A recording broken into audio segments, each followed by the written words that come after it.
Hello, everyone. Welcome to episode number 40 of the Natural Female Muscle Podcast.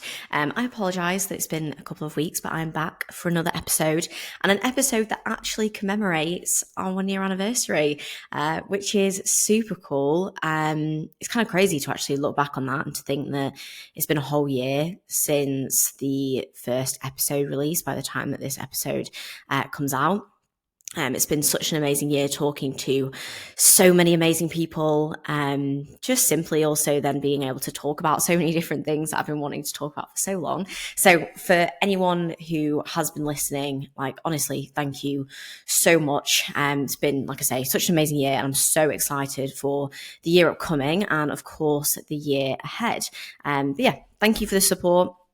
I also wanted to say that I am really hoping to reach at least 100 ratings on Spotify this year. So if you do enjoy these episodes, please do give them a 5-star review on Spotify. It honestly means the absolute world to me. Helps me to, reach a wider audience and for people to also, hopefully know that the podcast is okay and somewhat helpful. So if you can do that, it means the absolute world. But without further ado, I'll dive into today's episode because I've actually set myself a little bit of a time limit. I've got a soft tissue massage appointment in 40 minutes. So I was like, right, I will record this now because it stops me from waffling. I'm already 2 minutes in. It's been 2 minutes of waffle so far. So let's talk about what today's episode is going to be. Today's episode is going to be about why are you finding your diet phase so hard? Why is it so difficult? Why is it feeling like it's so much more challenging than maybe it needs to be?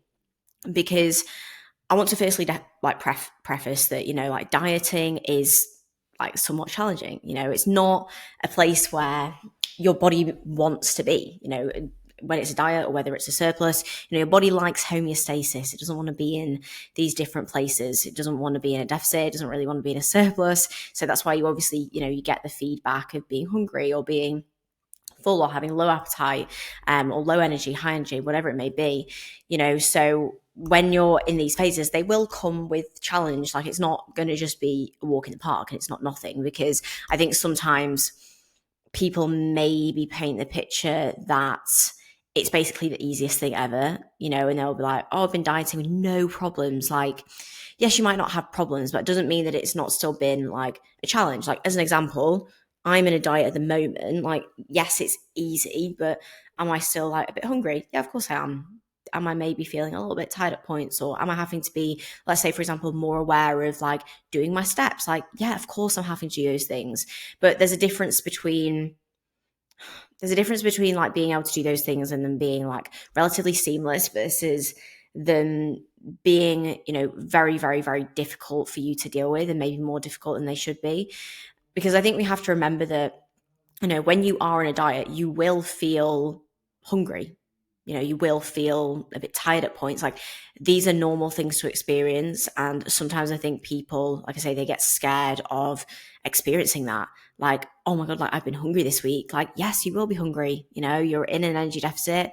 This is your body trying to create homeostasis.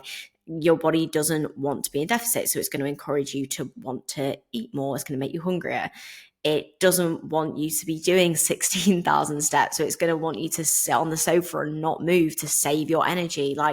This is why you experience those things. And that is a normal side effect. So know that these things are normal. I think it's important for you to actually appreciate, okay, if you're dieting, you are going to feel hungry. You are maybe going to feel tired at points. Things are going to be more challenging, and it's part of the process.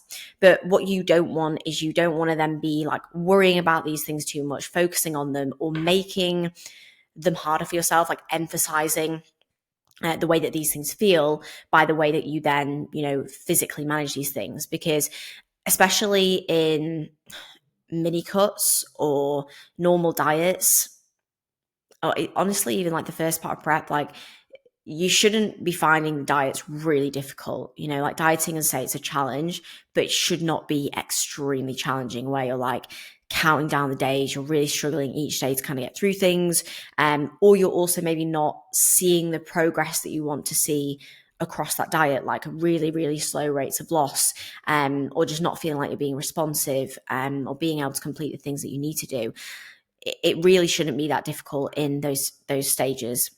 Maybe the last 6 to 10 weeks of a prep are the ones that will really test you. And that depends again on the circumstance, like how lean you're getting, what your start point's like, what your prep is like. But when you look at a prep overall, even, you should not be in the hurt locker for 26 weeks. And I think that sometimes people get themselves into that mindset even from the start, like they're really struggling. Maybe, that could be obviously prep timing, but, they're maybe putting themselves in a mindset or a physical position where they're making that so much harder for themselves just from the get-go. And what you can do here is you can develop skills and management of your diet in order to make this easier for yourself and to make the process possibly more productive as well when it comes to your actual response. So that's what we're going to go through today. There's two aspects really about this. So there are the physical management side of things. So there's the physical aspect, and then there's obviously like the mindset aspect and the psychological view of things. So we'll go through them following on in this episode, and we'll start with the physical because this is kind of the main thing, is like the physical tips that I can give you. The mindset thing is something I've probably gone over a million times on this podcast, but it's still good to kind of refresh and go through that. But we will start with physically, what can we do to manage things better on the day-to-day to, like I say, one, make them easier for yourself to complete, and then also to make sure that, with doing them and doing them in an easier fashion, you're getting good results out of that as well. So when we look at the physical, we are talking about what tasks you have to do. So generally, the main sort of things you've got to manage, you need to be having good training sessions. You've got to be getting in your steps and your cardio, again, things that push you into a deficit, and also managing your hunger and satiety, because your nutrition, your caloric intake, you're now going to be, again, in a deficit. So you're trying to manage these things to get the things done that you need to get done and to make them relatively seamless. And a huge part of this overall definitely comes down to organization, stress, and energy management. The things that you absolutely want to minimize within this, yes, this goes for everything, but especially in a diet, because deficit in itself is a stressor. Like, that is a stressor. You do not want to be adding on more stress and fatigue on top of that, because that will not help you one bit whatsoever. And, like I say, they're not just things that will affect your enjoyment and actually the quality of the fat loss phase, but one thing that you will really see when your stress and your fatigue is a lot higher than it needs to be, you're going to start to see decreases in leptin, which, yes, that's going to come in the diet itself, but you're also then probably going to see reduced responsiveness to the phase, and also as a result, just a worse experience of the phase as well. So when we're looking at the overview of your task, we want to make these effective and we want to make these efficient, because now your demands on the day-to-day have increased. Like, you're doing all of the things that you've been doing before, but probably on a more demanding scale. So it's like, okay, how can we now do these things but still keep them, like I say, effective and efficient? So, like, nutrition wise, yes, you're maybe actually doing less. It's like there's an aspect of like prepping less and eating less and meal times being easier, but there's still overall like more to handle in a sense.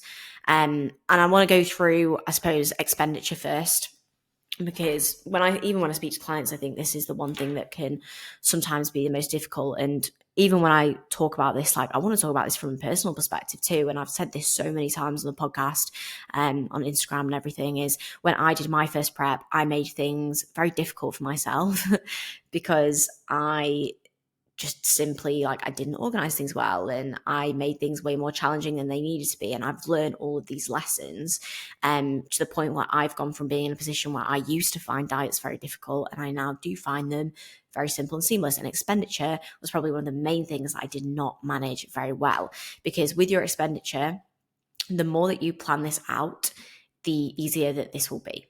So when you're looking at your steps for the day and you're thinking, maybe you've got, I don't know, 16,000 steps, which you might get up to toward the end of the diet. That's time consuming. It is time consuming. And the reason why you don't obviously just want to be doing loads of cardio and things instead is because steps are going to be lower impact in comparison to doing like CV. So there is a reason why having steps there is beneficial, and you're going to have some form of balance between the amount of steps you need to do, the amount of cardio you need to do. That's obviously always going to be individual to the person, but find a plan and find a routine that makes getting this in easily. Do not just do guesswork of what you need to do. You're kind of stressing like, oh, gotta get my steps in, gotta get my steps in, gotta get my steps in, gotta go out and do these. And before you know it, you're going out for a walk at 10 p.m. or you're just pacing around the house. And what you find here is that, again, that's one thing that's going to drive up stress, because you're not getting the things in that maybe you need to get in the easiest fashion. But also, if you're just getting into a habit where you're not boxing things off and then you're just like standing on the spot in your kitchen, like, I hate to break it to you, but like if you're doing a few steps around the house, like at the end of the day and walking around in a circle, it is not the same as going out and doing an actual walk or actually doing a standardized paced walk. You're not going to burn the same amount of calories doing that. That's just the bottom line. So sometimes if you're looking on the day to day and you're like, why am I doing more steps and I'm not actually like seeing any changes, it's because you're probably not actually like expending like more energy, like that you're not creating that much more of a deficit, because you're not actually putting your effort into those things and planning them out well. So find a routine that makes it easy. Plan out when across the day you're going to do your walks. And like, say you have a step target of like 12,000, that's like honestly 3 20 to 30 minute walks across the day, and then just your general expenditure added onto that. It's really not as much as you often think it is when you kind of break it down. Like, find a routine that actually makes it easy for yourself. Things like walking pads can be really helpful. So if you can afford to get a walking pad, get one, because it's probably going to save you a lot of time. But if not, like, you got to do what you got to do. Get a coat on, go outside, get your steps in, plan it out, get it done. Because when you know every day, okay, I just need to do this, cool. But if you're going into every day, like constantly thinking, oh, I'm chasing my tail with this stupid step goal, like, and all you're doing is looking at your watch or looking at your phone, trying to figure out where you're at, it's draining, man. That's so draining. So make it easier for yourself, because like I say, that will just make the process so much more seamless. You do the do, and that is it. Cardio as well, of course, is part of your expenditure too. So that's obviously going to be something that you again have to take into consideration with when you plan this out. And one of the most common questions here is like, oh, do I have to do my cardio fasted? No, you don't. The main reason why a lot of people do their cardio fasted is simply because it makes it easier again for them to get it into the routine. You wake up, you get it done, and then you don't have to think about it. You don't need to worry about when you're going to do it. So that's a huge benefit. And it's also the fact that you're then also probably doing it further away from training. So if you have cardio on a training day, if you do it before you're like in the morning first thing and you maybe train later in the day, that's probably going to be the best thing for you to do. Obviously, if you're training first thing in the morning, not going to be good to do it fasted, because you need to do your session first. So there are, like, timing wise, there's different things to consider when it comes to getting it done consistently, and also having the lowest effect on your session. But just find whenever works best for you. Like, as an example for myself at this point in time, like, I used to always do my cardio fasted. Sometimes I do. Like today, I did it fasted because it worked out easy. On a day where I have a very busy check-in day, I do not do it fasted, because it's more stressful for me to do that, because I'm not able to get back to my clients efficiently. And that's the most important thing. So I get back to my clients and then I do my cardio afterwards, when I've been able to actually like decompress and I've got more time. Or maybe you don't have cardio equipment at home and you have to do it after your session. That's okay, but do it after your session, because the way that you then also do your cardio really affects your performance, and it also affects your results when it comes to fat loss and the deficit as well. And the most kind of common issue that I see here is sometimes people are maybe going a bit too all in on their CV or with their steps. And this then starts to affect their stresses and their training performance. So like, when you're looking at your goals are simply there for a reason. So if you have steps, as I've just alluded to earlier, like that is it. They are steps. They are not speed walking steps. They are not a light jog, like people get into a habit of maybe like going from doing like 2.4 speed on the treadmill to like 3.4. And there's a huge difference in those things. Yes, maybe it's a bit more time efficient, but it's going to be higher impact.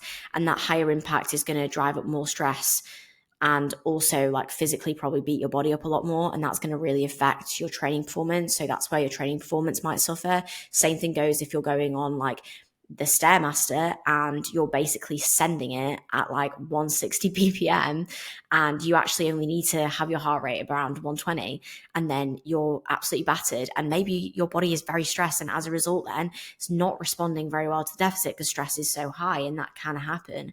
So managing your stresses there is very important.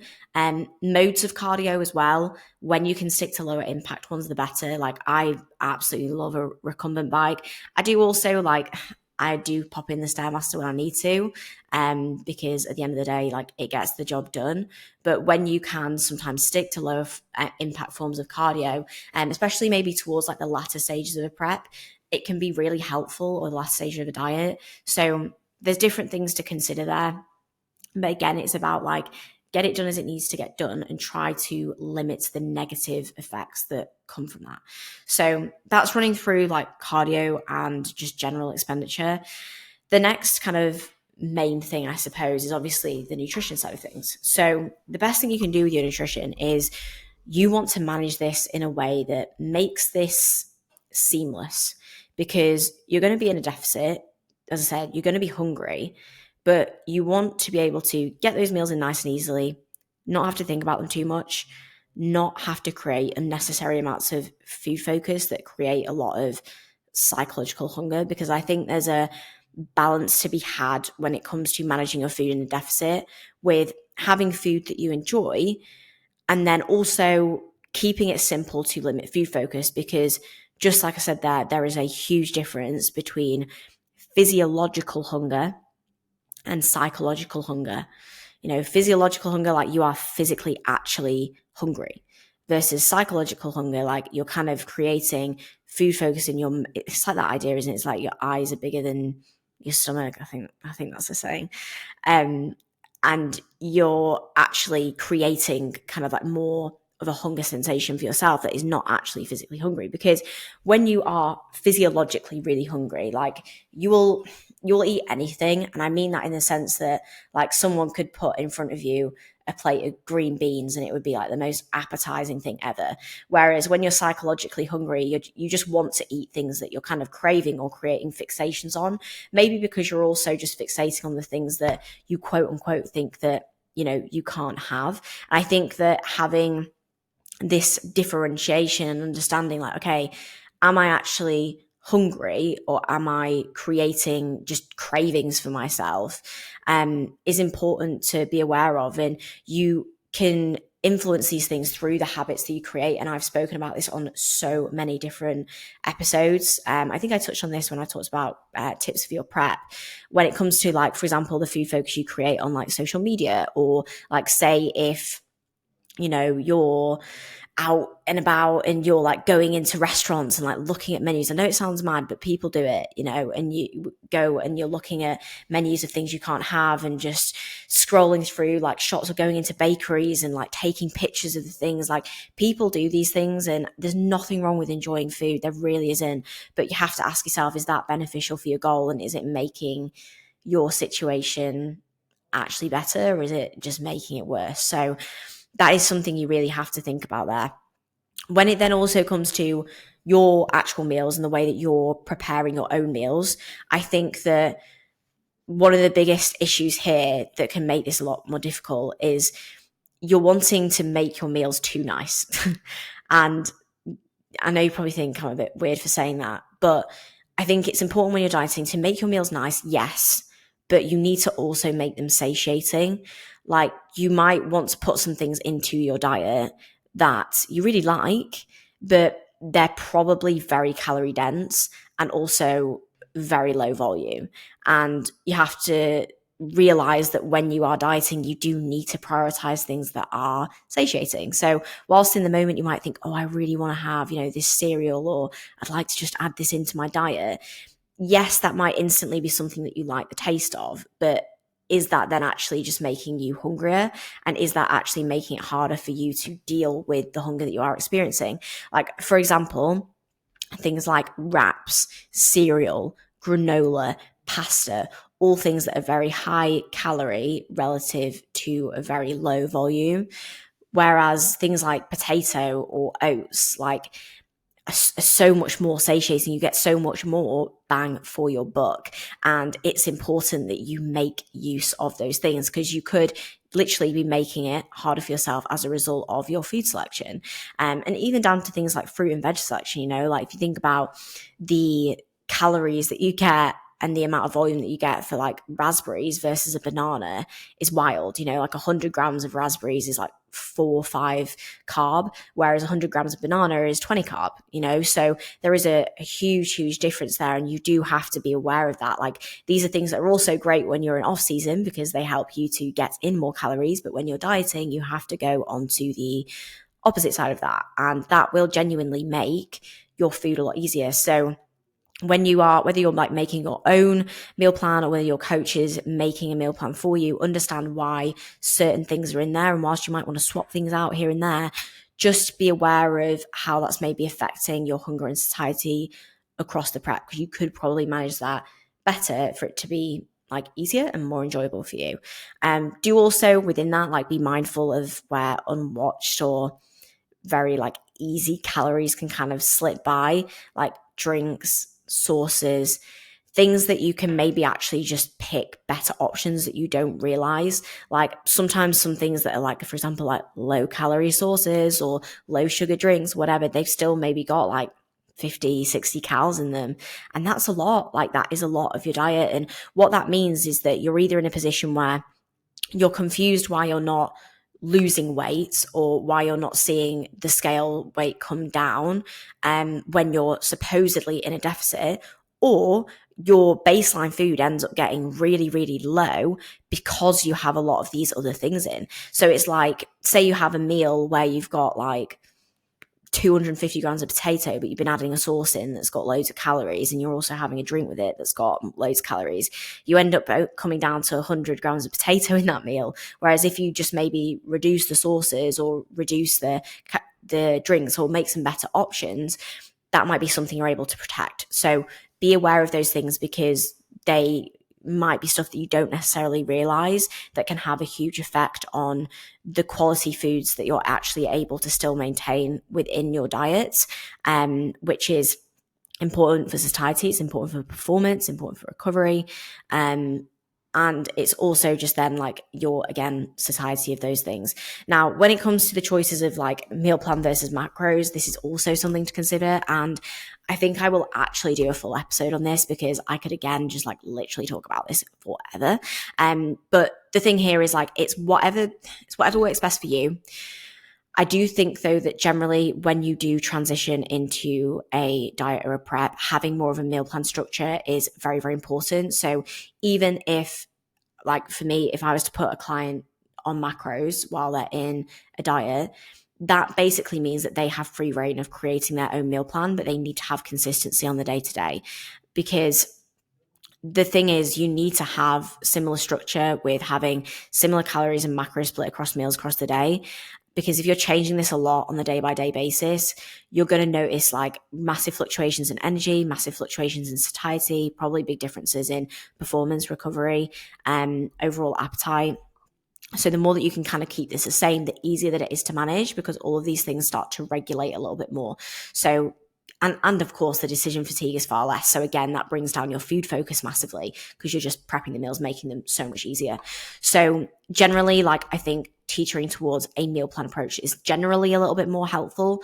But if you are having flexibility and still keeping like more of the same structure, is definitely going to be really important. And instead, maybe looking at macro swapping, or just simply food swapping, like per food source. So like swapping out a carb source or swapping out a protein source or swapping out a fat source, rather than massively changing the whole structure of your day or structure of your meals, is really helpful. And that's going to be helpful, like I say, for decision fatigue, but it's also going to be really helpful to make sure that things are actually just consistent for a good rate of loss, because there can be a huge discrepancy when tracking your macros. Like there can be a huge difference between, even if you look at your numbers and you're like, oh, I've hit the same numbers as yesterday, or the numbers have been pretty much the same.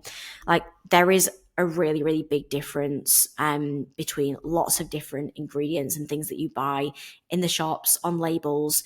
Like as much as they say that that's where they are, especially like I think with the FDA, like there's a huge variance of like how close you can actually be to something. So it might say that something's 20 carb, it could actually be 40, could be 30. Like there's a really, really big discrepancy in that. So that's why actually keeping things consistent and sticking to a lot of the time, like whole food sources are at least the same, honestly, the same things, because at least then it's the same. And then when you make changes to it, it's the same and you're making a change to that, you're going to actually see the response. Whereas like if you're tracking something that you think is like 40, like 60 carb, let's say you're having a bagel that you think is 60 carb, and then your coach makes a reduction by, 20 carb, whatever it is, and you're now then having that from rice or whatever, and it actually turns out that like the bagel was, less or more calories than it was, then you're now putting in this other carb goal, or you're putting in this other food source that you're not actually seeing that reduction because you were already well beyond that or well under that or whatever it may be. It's just not an accurate instant adjustment. Whereas if your food is literally always the same, and then you literally are just taking away from that food that you have on a daily basis, you're going to see that response so well. And that's where you then start to see like more consistent responses to changes, a more consistent rate of loss, more linear trends in your rate of loss as well. And again, as I've already said, like you're going to feel a lot more consistent in like how you also then feel on a day-to-day basis as well.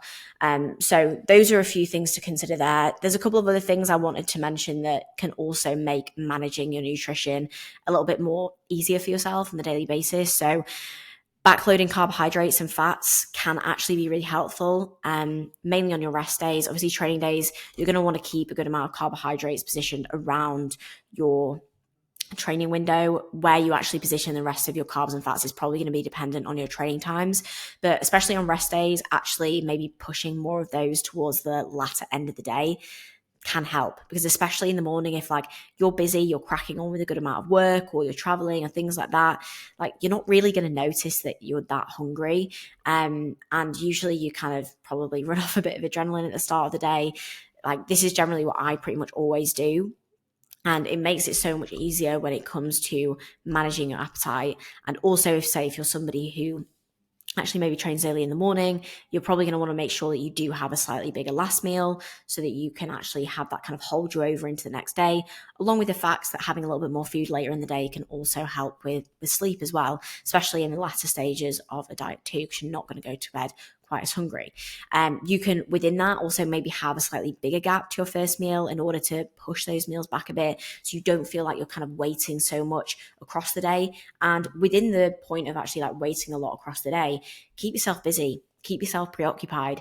It's why not kind of shying away from like work or opportunity or things like that when you're dieting. Is sometimes a good thing. Like I have a lot of people who ask me, I've got a really busy time around work here, or, should I do this when I have just got time off of work? And there's definitely a balance to be had. And you definitely don't want to be super stressed in the diet.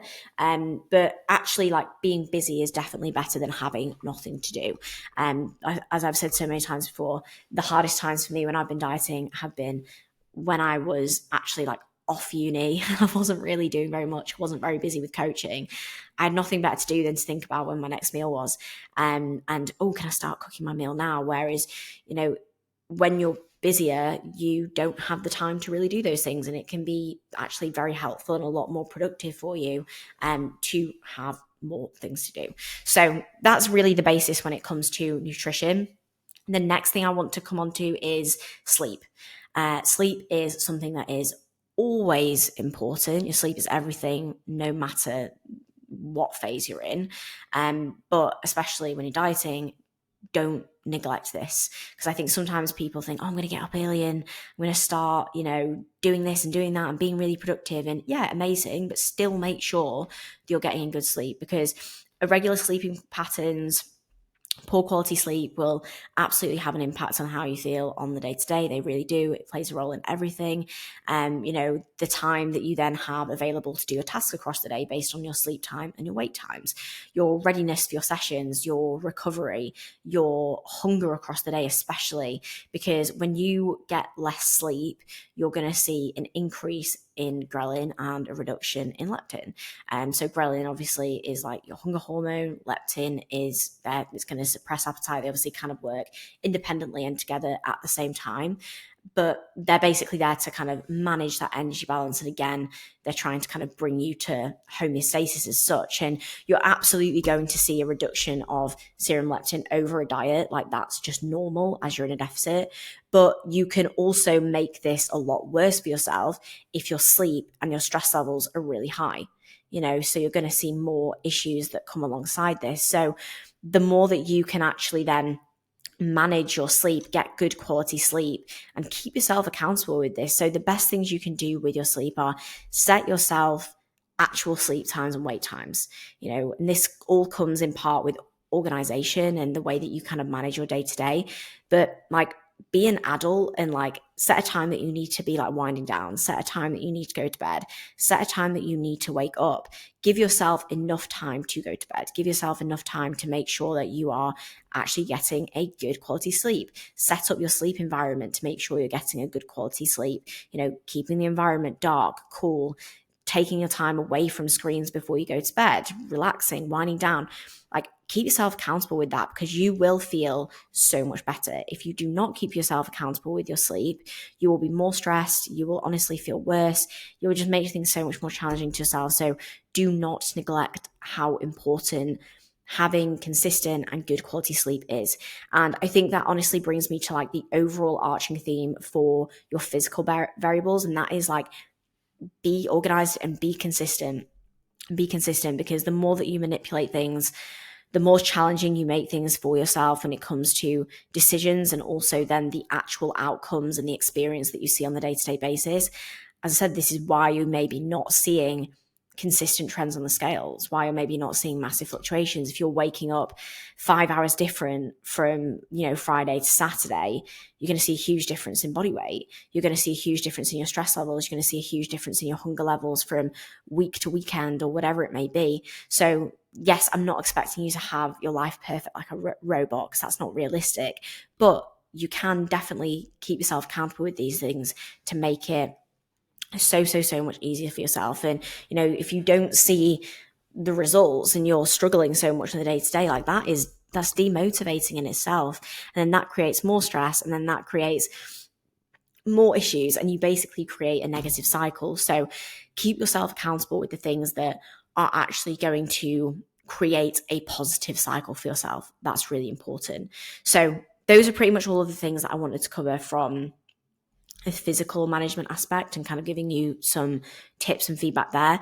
Now, finally, the second thing is then obviously the psychological aspect, the mindset, the way that you view everything. And obviously a lot of things that we've been through already kind of come under this in a way, because it's all kind of relative to your mindset, the way that you view the phase, the way that you are like excited for the phase, or the way that you manage your stress. Like, they all kind of intertwine a little bit. But there's a couple of main things I want to mention. One thing that I think is really important is, and this is the main thing that can make this very, very difficult for yourself, is that when you are in a diet, if it's all you think about, and or you overly fixate on all the negatives, you will make it really hard for yourself. Because it's just like anything. If you spend all your time fixating on the negative side effects, so every day you're thinking about, oh, I'm in a deficit today, another day in a diet, counting down the days, counting down the weeks, thinking about, I'm hungry, I'm tired, I'm weaker, I'm leaner, I'm lighter than I was yesterday. Like, it's going to drain you massively. Like, yes, these effects are present. So I'm not saying ignore them, like man up, get over it. but you can kind of almost over dramatize them for yourself and think about them too much to the point where like you just create an issue for you.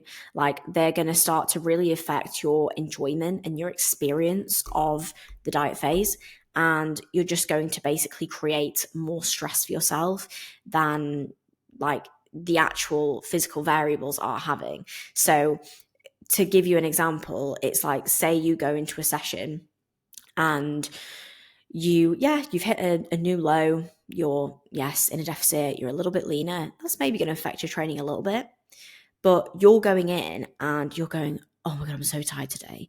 I am so much leaner. I'm going to be weaker. I'm going to be weaker on this movement. Hit this last week. No way. I'm going to hit this today.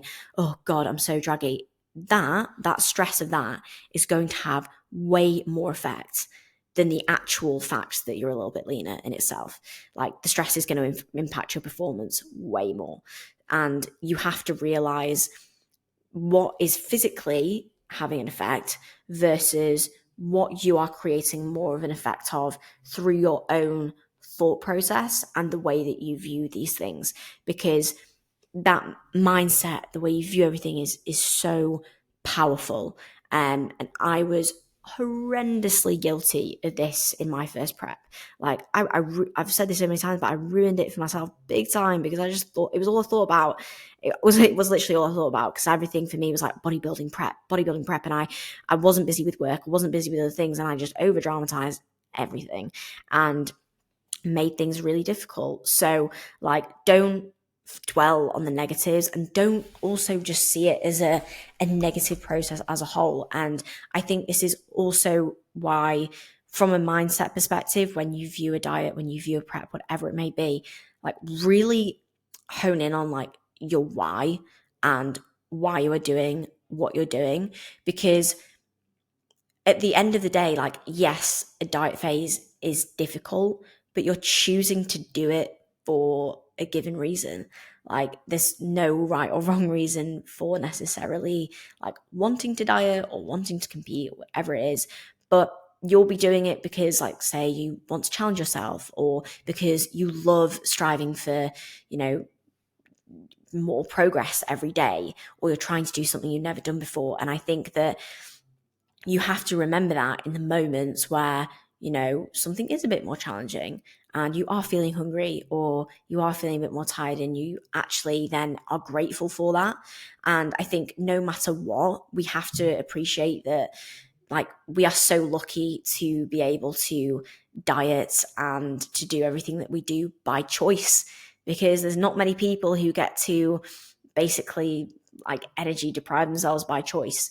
Like, and this is something that we do as a sport, as a hobby, or whatever it may be, for a given goal.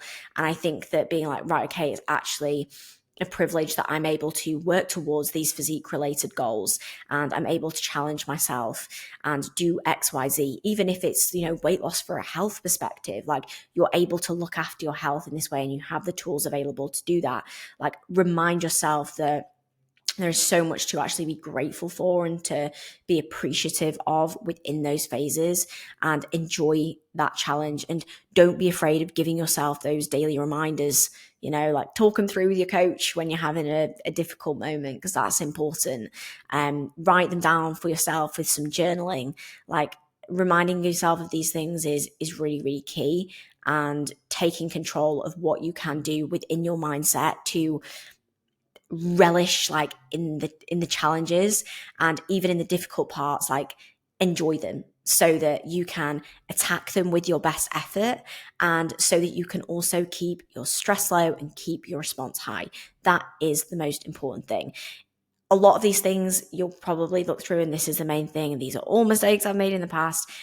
If you're not doing these things, or if you are doing some of maybe the things that I've described that could be causing an issue, like, that's probably why the phase feels harder than it should do, because it should not be like extremely, extremely difficult. And if you put these things into place, I promise you, you will make it so much easier and so much more enjoyable for yourself. So I do hope that this has been a helpful and entertaining episode for you to listen to, especially if this is something that you are currently struggling with or something that you struggled with in the past.